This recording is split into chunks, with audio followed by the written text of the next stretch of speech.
नमस्कार, मेरा नाम है कृष्णा वेस्ट और आप देख रहे हैं जनसत्ता फटाफट। चलिए नजर डालते हैं आज की बड़ी खबरों पर। तिरुवनंतपुरम से दिल्ली जा रही एयर इंडिया फ्लाइट AI2455 की रविवार रात चेन्नई में इमरजेंसी लैंडिंग कराई गई। इस फ्लाइट में कांग्रेस सचिव और सांसद केसी वेणुगोपाल सहित कई संसद सदस्य सवार थे। कांग्रेस MP ने कहा कि उड़ान भरने के कुछ ही देर बाद तेज झटके लगे।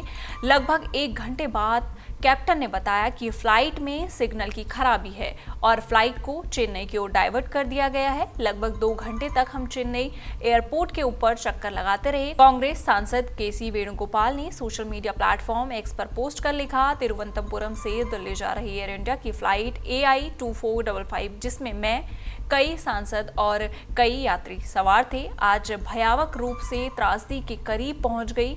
देरी से शुरू हुई उड़ान एक कष्टदायक यात्रा में बदल गई। उड़ान भरने के कुछ ही देर बाद तेज झटके लगे। लगभग 1 घंटे बाद कैप्टन ने बताया कि फ्लाइट में सिग्नल की खराबी है और फ्लाइट को चेन्नई की ओर डाइवर्ट कर दिया गया है। लगभग 2 घंटे तक हम चेन्नई एयरपोर्ट के ऊपर चक्कर लगाते रहे। ऑपरेशन सिंदूर के दौरान मुक्की खाने के बाद भी पाकिस्तान अपनी नापाक हरकतों से बाज नहीं आ रहा।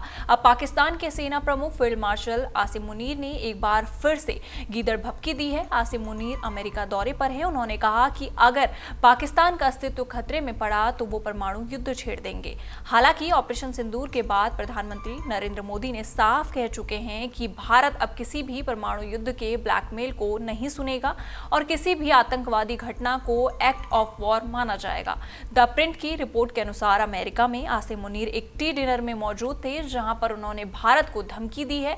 आसिम मुनीर ने कहा कि भारत ने सिंधु जल समझौते को निलंबित कर 25 करोड़ लोगों को भुखमरी के खतरे में डाला है। उन्होंने कहा कि हम भारत के बाद बनने का इंतजार करेंगे और जब वो बन जाएगा तब हम 10 मिसाइलों से उड़ा देंगे। वहीं बिहार में बाढ़ ने विकराल रूप धारण कर लिया है। गांव से शहर तक पानी फैल जाने से हालात बिगड़ने लगे हैं। पशुपालकों की परेशानी बढ़ गई है। उन्हें चारे के लिए मवेशियों के साथ दर दर भटकना पड़ रहा है। बाढ़ के पानी के साथ आए घड़ियाल, सांप और अन्य जलीय जीवों का डर भी सता रहा है। गांव और बूढ़ी गड़क के जलस्तर में वृद्धि जारी है। वहीं पिछले कुछ दिनों से स्थिर कोसी और कनकई नदियों में भी उतार चढ़ाव हो रहा है, जिससे कोसी और सीमांचल के लोग सहम गए हैं। भागलपुर में गंगा खतरे के निशान से भागलपुर में 94 सेंटीमीटर ऊपर बह रही है। कहलगांव में खतरे के निशान से 1.5 मीटर ऊपर बह रही गंगा ने पिछले 16 वर्षों का रिकॉर्ड तोड़ दिया है। नए इलाकों में पानी तेजी से फैल रहा है। तिलकमाझी, भागलपुर विश्वविद्यालय परिषद समेत किला घाट, बूढ़ानाथ घाट, मासिक सरकार घाट, खिरनी घाट, बरारी के सभी घाटों पर पानी और ऊपर चढ़ गया है। वहीं नोएडा में एक शर्मनाक घटना सामने आई है, जहां एक डे केयर वर्क पर 15 महीने के बच्चे को चोट पहुंचाने और उसे काटने का आरोप लगा है। ये पूरी घटना सीसीटीवी कैमरे में कैद हो गई, जिसके बाद महिला को गिरफ्तार कर लिया गया। सीसीटीवी में साफ देखा जा सकता है कि डे केयर वर्कर बच्चे को अपनी गोद में लेकर घूम रही है, लेकिन कुछ ही समय बाद वो बच्चे को बार बार जमीन पर गिराती है। कैमरे में महिला को बच्चे की पीठ पर भी थप्पड़ मारते हुए देखा गया। इतना ही नहीं, बच्चे पर काटने के भी निशान पाए गए हैं, जो उसके शारीरिक नुकसान का प्रमाण है। पुलिस ने बताया कि बच्चे के माता पिता ने जब ये देखा तो उन्होंने तुरंत शिकायत दर्ज कराई। इसके बाद आरोपी महिला को गिरफ्तार कर लिया गया है और मामले की जांच शुरू कर दी गई है। बच्चे की मेडिकल जांच कराई गई, जिसमें चोटों की पुष्टि हुई है।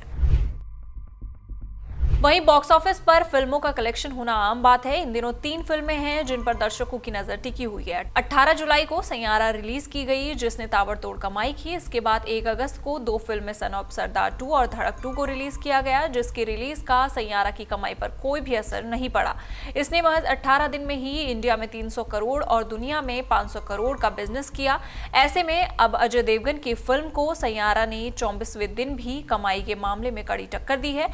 रविवार को दोनों फिल्मों के बीच कांटे का मुकाबला देखने को मिला।